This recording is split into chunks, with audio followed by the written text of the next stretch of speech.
Magandang araw mga kainet at meron tayong panibagong video at sa video ito ipapakita ko sa inyo kung ano yung magiging posible na mga rason kung bakit nawawala yung mga time ng ating customer kapag nagpo-post sila. Kasi ginawa ko tong video na to guys kasi nga meron pa akong mga ilan-ilan na mga nakikita na mga post doon sa 1.5 group natin guys na meron silang ganong problema na kapag nag-post time daw sila ay nawawala yung kanilang time. Okay, sa video ito guys ay aking sinadyang imali yung mga configuration ng ating Microtech at saka gawin din natin yung imali din natin yung config.js para makita ninyo na yun na naging problema. Okay, so mag-insert coin tayo guys. Wala pa tayong user na nakalagay rito. Insert coin tayo.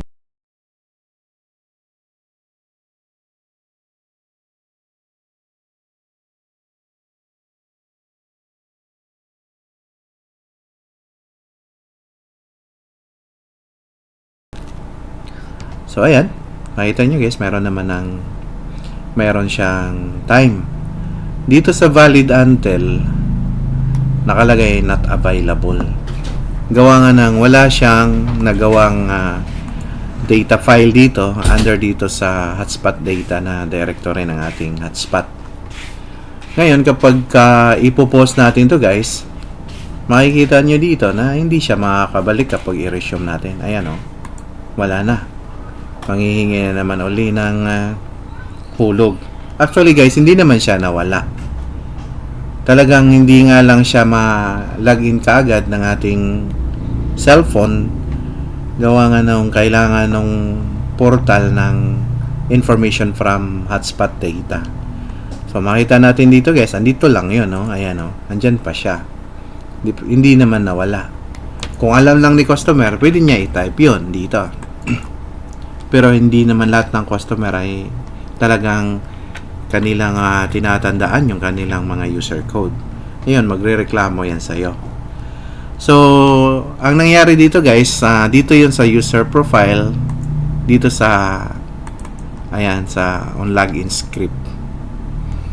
Hanapin lang natin, since uplight yung ating Microtech, kailangan ay itong HS file path ay nakaset sa hotspot kasi yun yung directory ng ating hotspot dito. Kung makita nyo dito sa may server profile, yung ating HTML directory ay nakaturo doon sa hotspot. Kaya yun, hindi siya nakagawa ng data file. So para ma-solve yun, punta tayo rito at ating i-modify itong variable na HS file path. Dito lang tanggalin lang natin yung flash kasi pang lang yun hex series. So click natin yung apply. Makita nyo dito guys na sa ngayon wala siyang data file. Balik tayo dito sa ating portal, mag-insert coin ulit tayo para makita natin yung changes.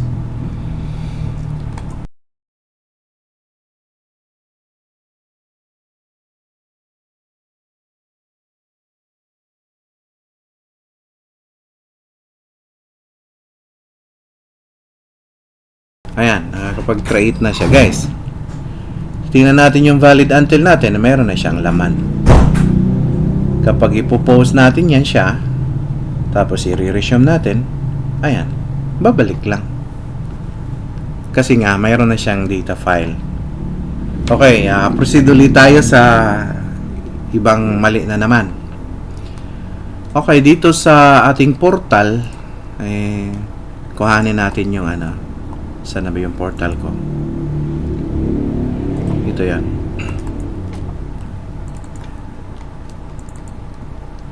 Isadya nating imali dito. Dito sa may login option. Kung makita nyo dito guys, sa login option ay nakalagay dito ay 0. Meaning nun ay username only. Maaring yung nakalagay dyan sa inyo ay nakalagay sa 1.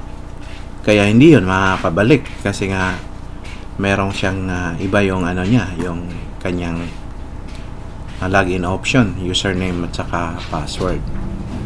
Okay, click natin ulit ito, tapos ida-drop ko dito.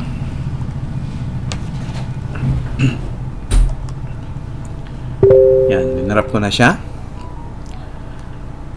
Ngayon, tanggalin muna natin yung code natin kasi 10 piso yung hinulog natin. Pagtanggal niyan guys, dito punta kayo rito sa my scheduler. Ano nga ba yung code natin? Sana ba yan? P2585. Yan. Change ko lang rito ng 3 seconds yung kanyang interval para ma-remove yan within 3 seconds. Ayan, nawala na. Dito tayo. So, refresh lang natin. Kasi 1 minute kasi yung refresh na yan. Ngayon, maghuhulog ulit tayo guys. Hulog ulit tayo. Tingnan natin dito sa ating user. Meron yung isa kanina, yung tinesting natin. Ngayon, maghuhulog ulit tayo guys. Tingnan natin ngayon kung ano na yung magiging ma-experience natin kapag yun ang setting ng ating config.js. Okay, hulog ulit tayo.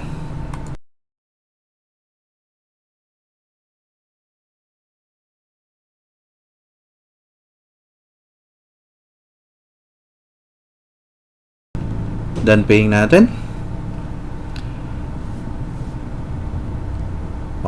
Kita nyo guys, meron naman. Nakakapag-login naman. Tapos pagka nag-post, tapos resume, tingnan nyo guys. Ayan, invalid na. So kapag na-remember naman ang browser ni customer, pwede nyo lang gamitin yung, pwede nyo lang pindutin yung connect. Pero medyo hassle din yon sa kanila. At kung naka-enable naman yung iyong cookie dito. Ayan, dito. Pag naka-enable tong cookie ninyo, ayan yan, ma-remember yan. Yun sa akin guys, dito 4 yun lagi yung ginagamit ko. So yun, yun ang mga posibleng mga mali kung bakit hindi nakakabalik. Ito, tingnan natin. Connect natin. Tingnan nyo, invalid voucher na siya. Kasi yung login option niya ngayon ay magiging dalawa na.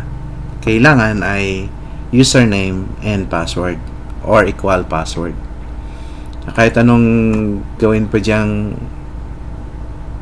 connect, hindi yan makaka-connect. Kasi yung ginawa ng ating Nodemco dito sa ating code ay ano lang, username lang. So para gumana yun guys, kailangan equal ito. Equal yan. Para gawin to, so punta tayo rito. Since type natin ay 10.0.0.254 yung IP natin, problema, and di tayo connected sa ating, ayan, makaka-connect naman pala. Ano ba yung password ko dyan? Admin lang yata. Ayan. Okay, dito sa my system configuration, punta tayo rito banda sa my voucher setting. Kung makita nyo rito ay username only. So, kapag ganun yung setting nyo dun sa inyong config.js na login option ay nakaset sa 1, kailangan iset mo rin to dito ng username plus password. Click nyo natin. Apply. Yan. So ngayon, maghuhulog ulit tayo guys para matesting natin yan. Hindi na kasi tayo makaka-connect dito eh. Okay, click natin uli yung insert coin. Pwede na maghulog og sinsilyo para maghulog. makakonect sa internet. Salamat. Ayan. Click natin yung done pay. Ayan, successful. Mayroon siya nagawang P4659. Okay, click natin yung post. Click natin yung resume. Ayan. Solve yung naging problema, guys. Kasi dito, kung makita nyo to itong code natin na P4659, ay meron na siyang password. Yung iba, wala. Hindi makaka-connect. So, ganun yun. Ganun yung mga titingnan nyo, guys. Tingnan nyo dito sa inyong OneFi configuration page, sa system configuration, dito sa may voucher setting, tingnan nyo dito, username plus password. Kailangan ay magmamatch din to doon sa ating config.js dito. Ayan. Dapat 1 din dyan. Kapag 0 dyan, dito naman ay username only. At yun lang, guys. At sana ay nakatulong sa inyo tong ating video. At iba naman ng mga bago pa sa OnePi, sana ay makakatulong sa inyo itong ating munting video. Yun lang po, at maraming salamat, at huwag kalimutan po mag-subscribe. Have a good day.